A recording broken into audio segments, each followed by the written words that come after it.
Oh, you can take that. Yeah. This is recording.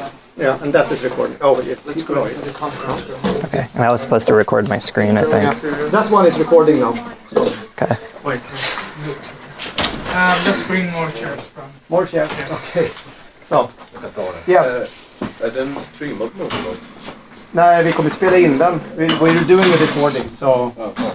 But it's a workshop, so I mean, it's supposed to. Yeah.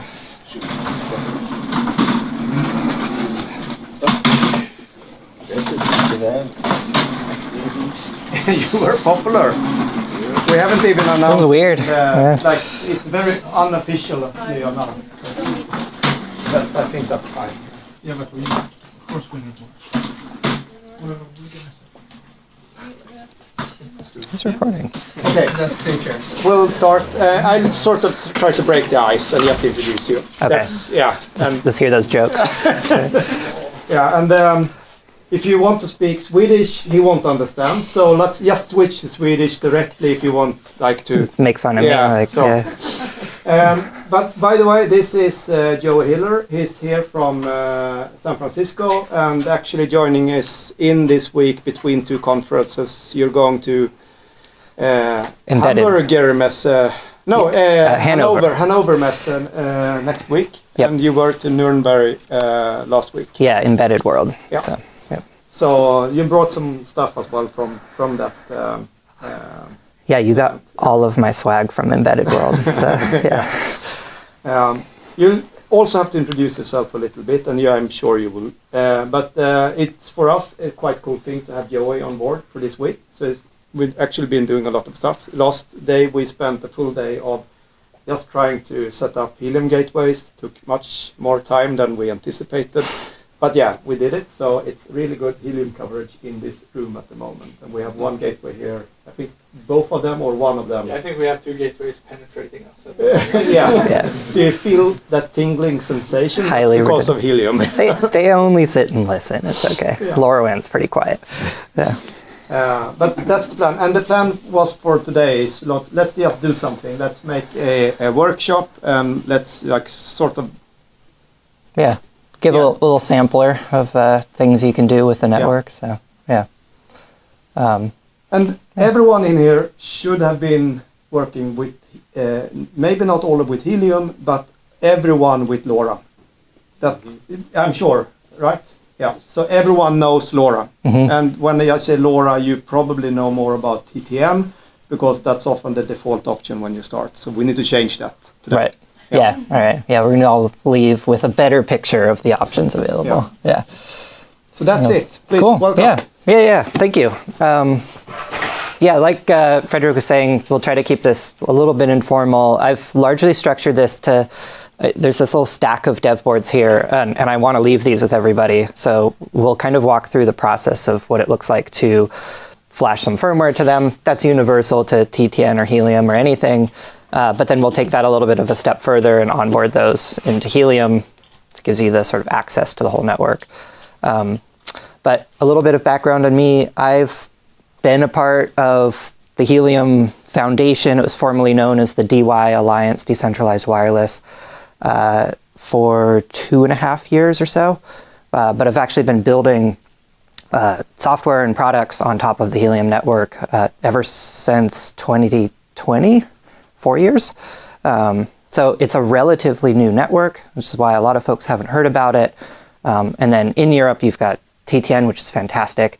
And we don't have that in the United States. So it's kind of a different paradigm. But there's a lot of opportunities to overlap or like think about using these networks together. So yeah, before Helium, just the light background, I spent a lot of time building consumer products of sort of a number of varieties. I've done everything from e-commerce to Instagram ads and all the standard stuff. So yeah, it's a weird path to get here, but it all makes sense. So anyway, just a little bit about Helium. We are a sponsor member of the LoRa Alliance, so we sort of participate in all the governance and things like that for the LoRaWAN protocol as a whole.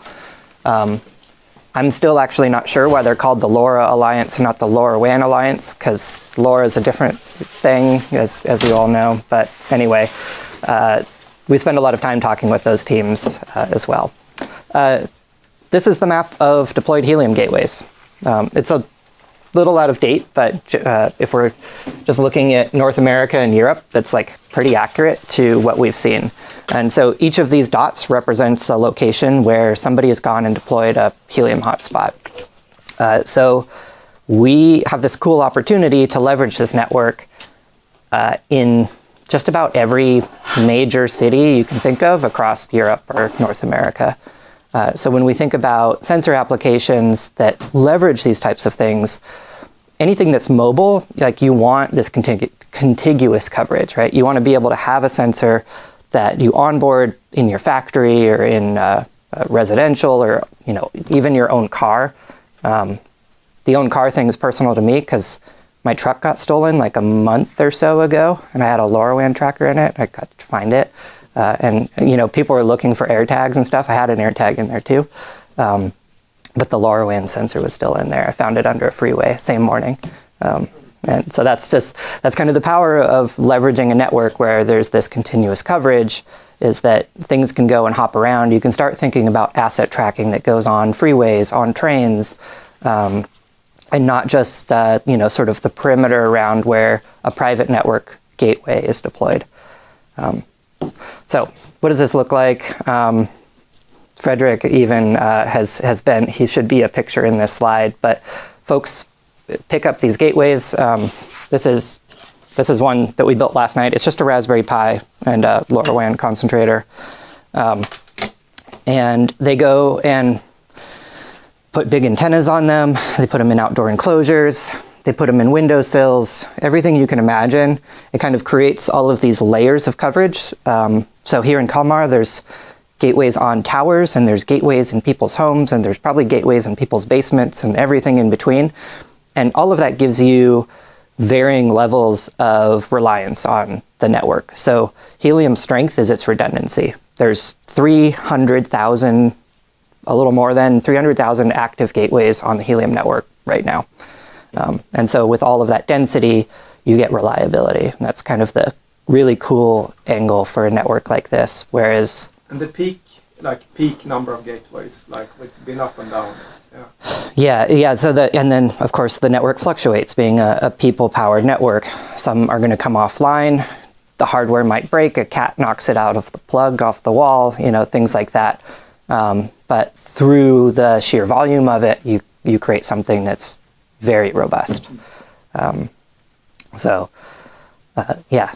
This is one of my favorite slides I ever get to show, because it's so cool seeing these pictures that people have shared from all over the world, from like Ecuador to Portugal, and people go and do illegal things and put them in public parks and stuff, which I do not condone, but it can be exciting to see the lengths that people will go to deploy gateways and provide coverage. So Helium, just to touch on this really quickly, the whole driving factor here is this thing that we're getting to know as DPIN, decentralized physical infrastructure. And if you're going to the event tonight, I'm going to talk a little bit more about that. But it's this recognition that you can create robust networks by trusting people to go do that.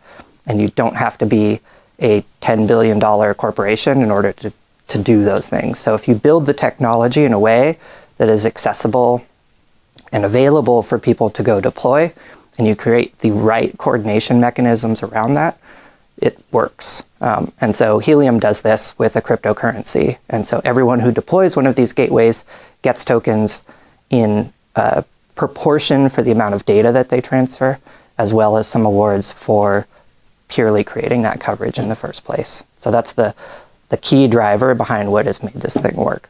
But I'm not going to talk about that too much right now. We're doing good? All right. Oh, yeah. All right. Okay. Cool. So this gets to the workshop side of things. And so I kind of want to break away from lecturing and decks and things like that. And I want people to take these boxes. And we might have to dig out some USB cables. Yeah.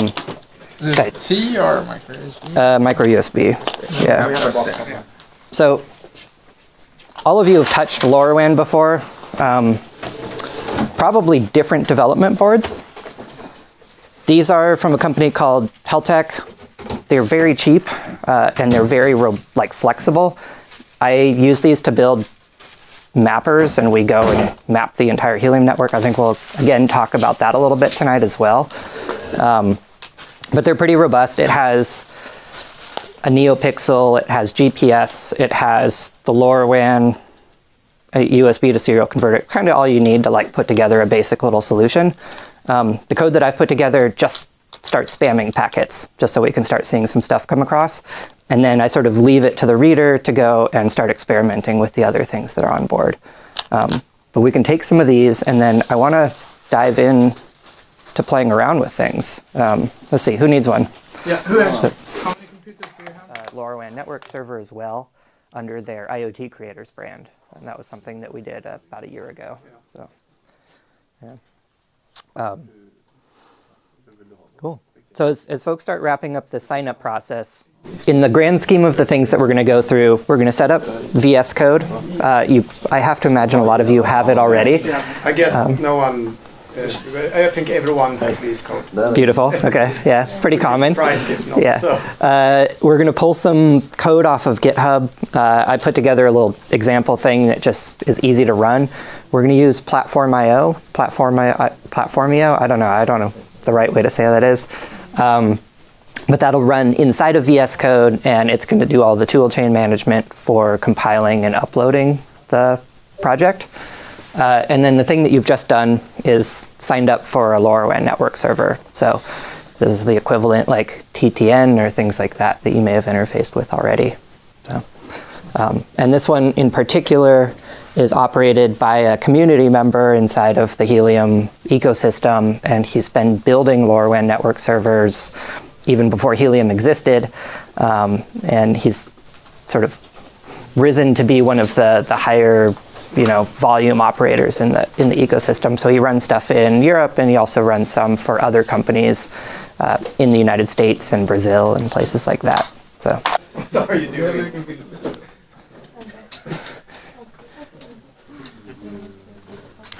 Yeah, this is kind of a long one. If you go, you can just go to my GitHub profile, and then we'll find it in there.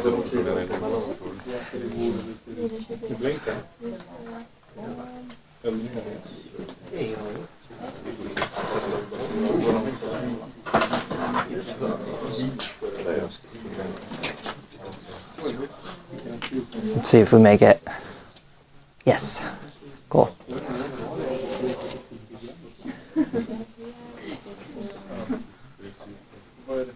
So this is the repository where I've got the demo code stood up. So if you hit my profile, this is a fork of the broader ecosystem of demo things from Heltec. And I've just stripped away a bunch of stuff so you don't have to navigate as many things. But you can always go and look at the source for this fork and get a whole bunch more stuff. Make the LC, make the screen do things, all that kind of fun stuff. You have worked with the IKEA vindriktning sensor as well. Yeah. Yeah, I saw like a Swedish name, vindriktning. Yeah, okay. Yeah, and I even learned how to say it too. Yeah. So yeah, vindicting, kind of. Yeah. It was a hard one for me. It's got a lot of syllables.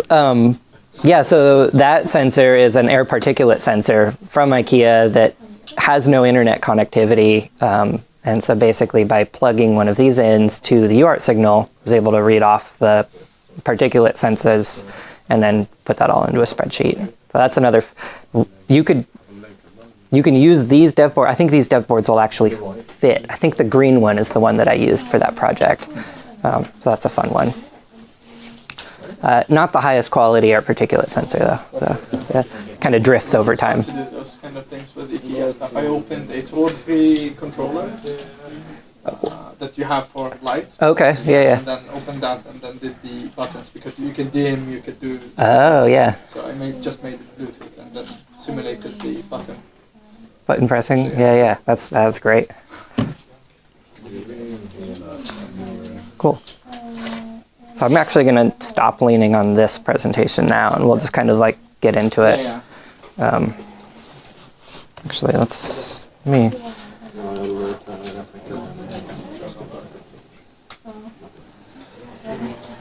Is your GitHub this screen?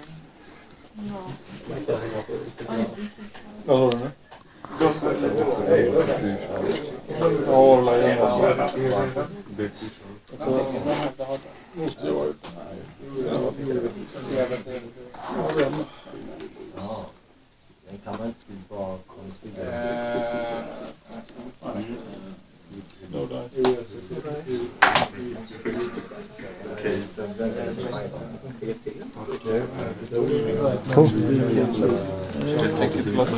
I see the code up on a couple of screens. Getting there. We need to install C#, right? Yeah, everything it's going to ask you to install is part of its like build tool chain. Yeah. Yeah, it's a heavy one. Yeah. The nice thing is it tends to get out of the way when you're not doing embedded development. So if there's no platform IO INI file, it doesn't load all this stuff. So yeah, it's good.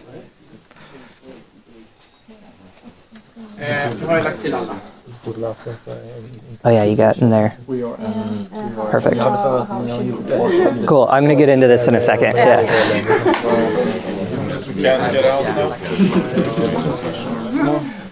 Cool. I see a bunch of people. It looks like we've got the tool chain loaded. I see people in code.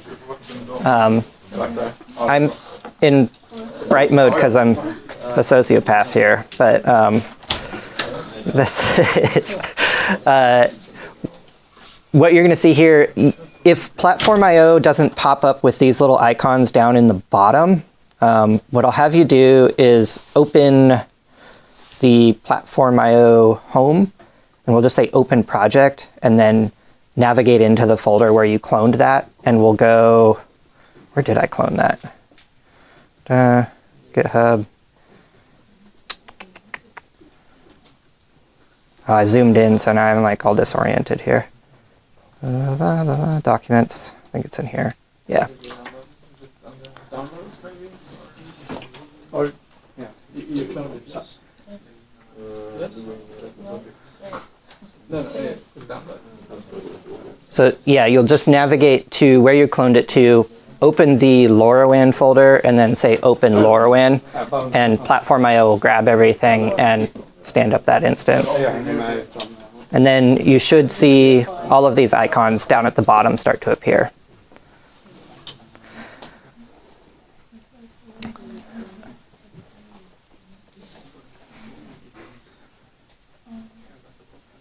Now, standalone, if you tried to compile this code, it would probably fail, just because the EUIs haven't been entered. I think it tends to fail out. I don't know why, but it doesn't like that. So I've already got some keys, but this is what we're going to do next.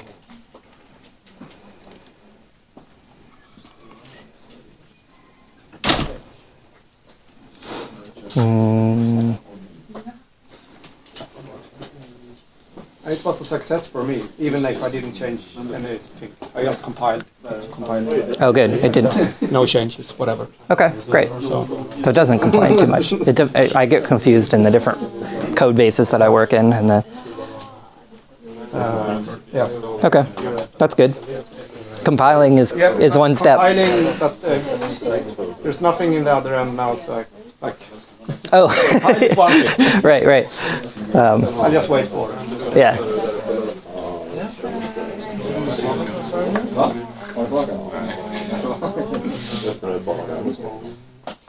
Cool. So we'll pause a little bit on the code front. Let's go ahead and switch back over to heliumiot.xyz. Okay, do you listen? So what we'll do now is we're going to provision some keys that we can go and load on, because we're building a device from the ground up effectively. If you went and bought a sensor off the shelf, it would already have these keys, and then you'd be adding them here. But we're going to do this a little bit inverted. We're going to generate the keys inside of the LNS. It's just the easiest way to do it. and then we're going to feed those keys into our code and then run that out. This is Chirpstack, and most of the LoRaWAN network servers that you're going to find that are offering Helium connectivity are going to be using this today. It is basically the best, most fully featured thing out there. It's fully open source. It's written in Rust on the back end. So I think PRs are always welcome. Orn, who runs this project, he's a great guy, and he's got a very good vision for how LoRaWAN should operate. Effectively, there's a couple of steps. So what we are going to do first in setting this up is create a device profile. And this is going to tell our application how to operate on the network. So on the left-hand side, we can ignore most of these things for now, and we're just going to focus on the device profiles view and the applications view. So open up device profiles and then add a device profile. And we will just give it a name. I call everything demo, and then it gets really confusing when I've got like 24 demo things, but we're going to go with it. What is today? It's April 7th. Deep in Day. Yeah, let's do Deep in Day.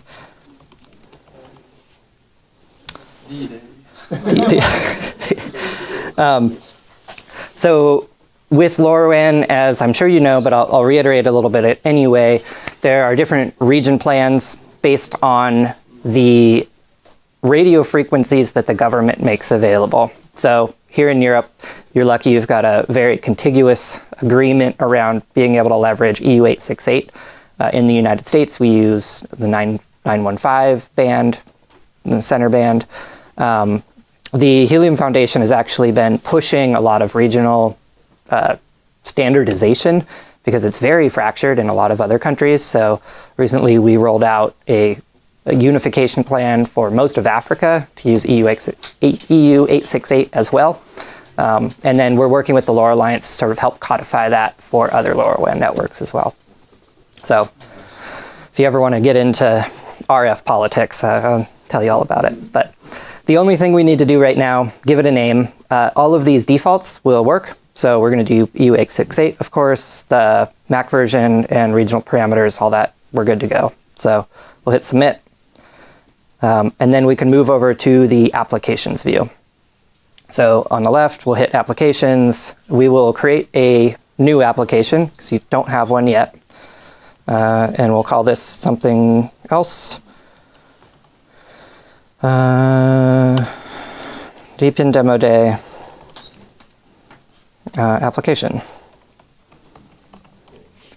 And these are all just basically nice organizational tools for scaled solutions. So it's a lot of steps for a one-off device, but once you start thinking about running 20, 40, 800, 10,000 sensors, you're going to want these types of organizational tools. So we'll hit submit. Our application is created, and now we will add a device. That will be this specific device here. So I'm going to call mine the Heltec Demo thing. I don't know. We'll come up with something there. And now we get into keys a little bit. So we will generate down here with this little refresh button looking guy. I'll make this a little bigger. Generate a key. And then with the copy view here, we're going to use MSB, most significant byte ordering for this particular code. So you don't need to change anything here. We will copy the hex array. And now we can flip back into our code and we will paste that right on top of the dev EUI. So device EUI to dev EUI. I'll let you go ahead and do that for a second.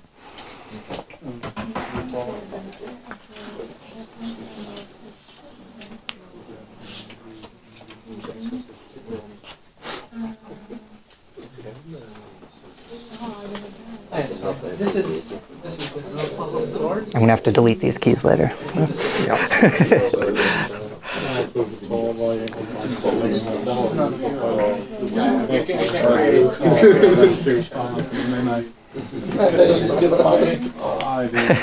Den säger att då skriver det där. Inte bra. Ja, det är bara 0x9. Det var det där. 0x9. Det är väl det vi vet. Det är bara så.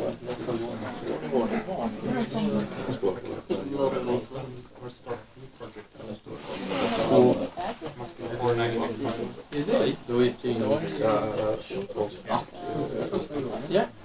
No, that's a drop bar. This is not. This is a device profile. Right, it's just open. like the settings for how it should connect.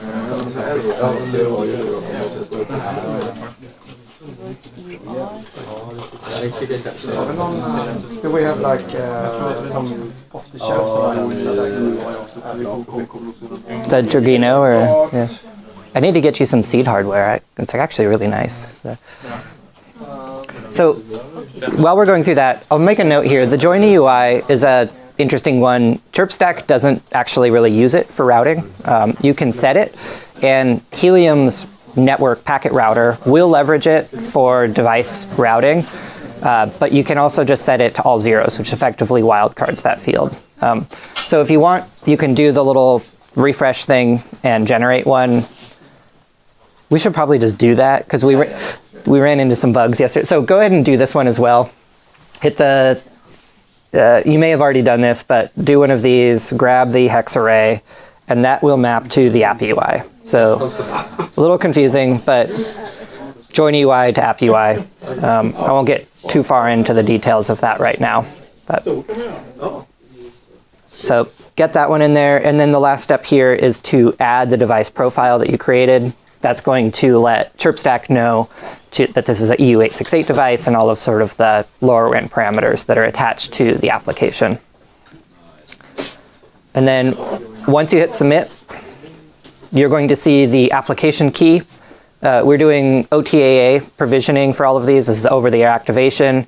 Chirpstack and Helium also support ABP, so you can pre-bake your keys and load those on, but don't do that because it's terrible practice. You're much better off using OTA for just about every application until you don't think it's going to join for some reason. So I'm going to generate these. I'm going to, again, copy as an array, and then we will drop that into our app key. And now we can hit submit.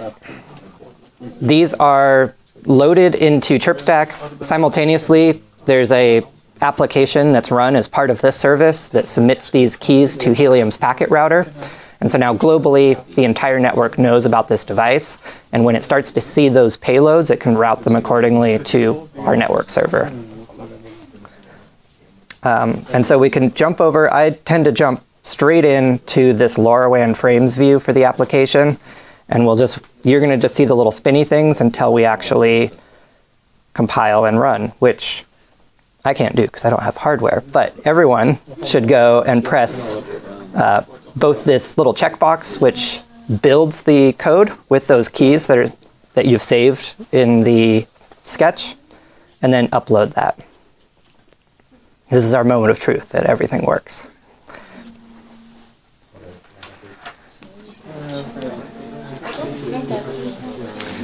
So hit the little alien guy on the left, and then there's open. That's good, but then Platform IO didn't make it in, so that it's open, but Platform IO doesn't know about it. So open project, and then find your.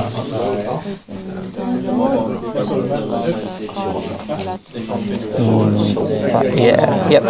And then click on LoRaWAN. That's the one step that was missing, and now you can press that. But I did all of it.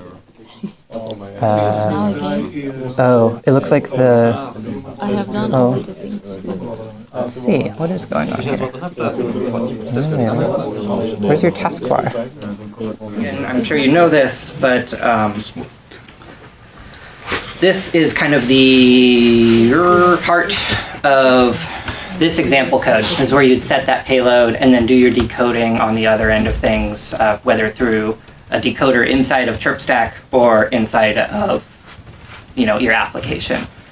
Payload decoder formats inside Chirpstack tend to look exactly the same as TTN, so that should be really familiar. When you're out there looking around, you'll find devices that say Helium decoder, TTN decoder. Use the TTN decoder because there's an old platform that some people still have old docs for. That's the Helium one. Just don't use those. Use the other. Yeah, this is the way forward. So, yeah. Thank you for. So awesome to see everyone get through that. Yeah. Thank you. Yeah. Cool. Yeah, and everyone should come out tonight, right? I'm not sure who is and who is not, but What time is it? 5:30, I think. Yeah. Something thereabouts. Yeah, nearby. Yeah. Show up at 6. You convince me need to that way. register. I'm just saying that because people are buying food and beer, so you need to register. It's free though. The So with the students code, get a right? very, very discounted price. Okay. Yeah. Okay. Good. How Yeah. long will it be? Till after midnight.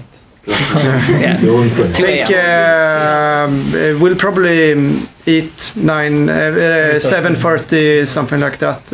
I guess you can go home earlier if you want, but 9 o'clock, like reasonable if you just want to stay around. I think people will leave at 8, 9. So like, Will there be an after party? I'll make it after. We don't have anything to do tomorrow. Bro, can you? It doesn't matter. It's not You got fired. Hey bro, don't talk to me. I'm rich now. Now we will see if it actually joins. Now, Speaking of, and you haven't asked for airdrops.